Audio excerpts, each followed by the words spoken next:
Over in Ireland, the old sod lifting a constitutional ban on abortions. More than 66% voting yes in a referendum. The country's prime minister welcoming the results. Kitty Logan is live in London. Good to see you, Kitty. Hi, Ed. Well, it's a convincing victory for the Yes campaign. Don't forget, this took place in a traditionally very conservative country, and the outcome was never certain for this emotive subject.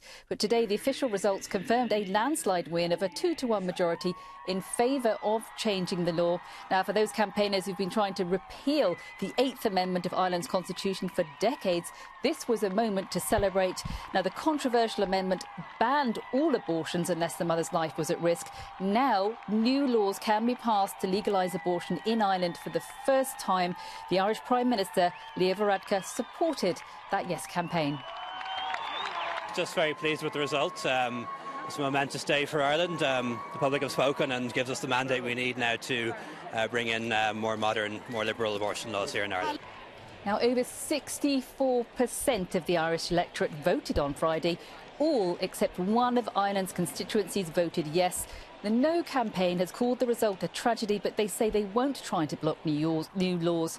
Ireland has, of course, become more liberal in years, passing a vote to approve of gay marriage 3 years ago. The Irish Prime Minister saying that this shows that Ireland now can have a more modern constitution. All eyes on the next few months. The Irish Parliament will have to draft a new abortion law. That is expected to be passed within the next few months, before the end of the year. Ed. All right, Kitty, thanks for that report.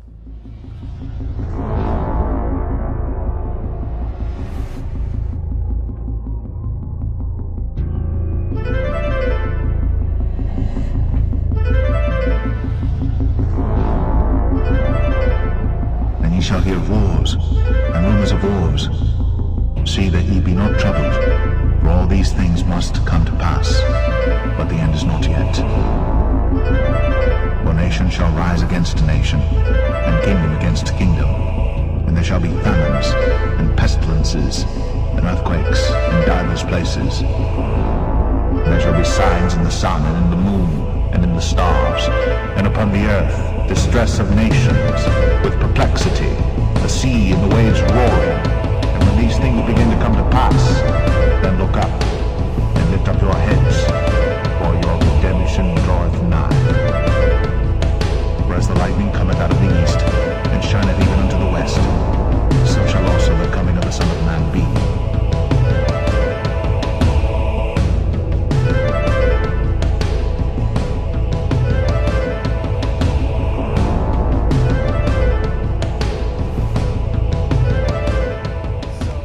My question was about abortion, and I just wanted to know, why exactly do you think a first trimester fetus has moral value? Okay, so a first trimester fetus has moral value because whether you consider it a potential human life or a full-on human life, it has more value than just a cluster of cells. If left to its natural processes, it will grow into a baby. So the real question is, where do you draw the line? So you're going to draw the line at the heartbeat, because it's very hard to draw the line at the heartbeat. There are people who are adults who are alive because of a pacemaker. They need some sort of outside force generating their heartbeat.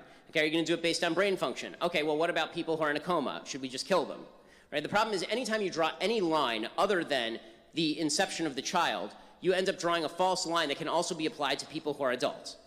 So either human life has intrinsic value or it doesn't. I think we both agree that adult human life has intrinsic value. Can we start from that premise? I believe that sentience is what gives something moral value, not necessarily being a human alone. Okay, because, so when you're asleep, can I stab you? I'm still considered sentient when I'm asleep. Okay, if you are in a coma from which you may awake, can I stab you? Well then, no. I guess not. I mean, I'm glad you answered that, because I have no interest in actually murdering you. But that's still potential sentience, and it's still a potential. I agree. It is potential sentience. You know what else is potential sentience? Being a fetus. The issue with that. The issue I have with that, though, is that if I'm in a coma and I'm not doing anything to anyone, I'm not causing any issues amongst the world. Whereas an unwanted child may or may not be a burden to people. Okay, well, there are lots of people who are unwanted, right? I mean, there are lots of people's parents who are unwanted, right? We're a bunch of college students. The problem is that now you're shifting the argument, right? Before you were making the argument based on the intrinsic value of a life based on sentience, and now you're talking about the level of burden that somebody presents as a separate moral argument. Okay, I don't believe that you being a burden on somebody is justification for them killing you, as a general rule. I'll leave it at that, but I appreciate you and thank you. No, thanks. If you're like 7 in 10 Americans, you probably haven't heard anything at all about Planned Parenthood killing unborn babies and then selling their body parts to the highest bidder. You've probably heard about a random dentist killing a magic lion out in Zimbabwe. You've probably heard about Miley Cyrus's armpit hair, but the media don't want you to know that your tax dollars are funding the mass murder and organ harvesting of actual children in the womb. I'm Ben Shapiro, and this is Hardwired. So, why are the media covering up the brutality of Planned Parenthood? Because it might make you uncomfortable. Worse, it might make Democrats uncomfortable because Democrats love Planned Parenthood. The Democratic Party platform stands for the ability of a woman to crush her baby's head 1 minute before birth, and they want you to pay for it. It's actually in their platform. Quote, Democratic Party strongly and unequivocally supports Roe v. Wade and a woman's right to make decisions regarding her pregnancy, including a safe and legal abortion, regardless of ability to pay. President Obama, as a state senator in Illinois, he actually called for a fully formed living baby to be killed after birth. He said such a child was merely a fetus outside of the mother's womb. That's how Democrats think. We have it on gruesome tape.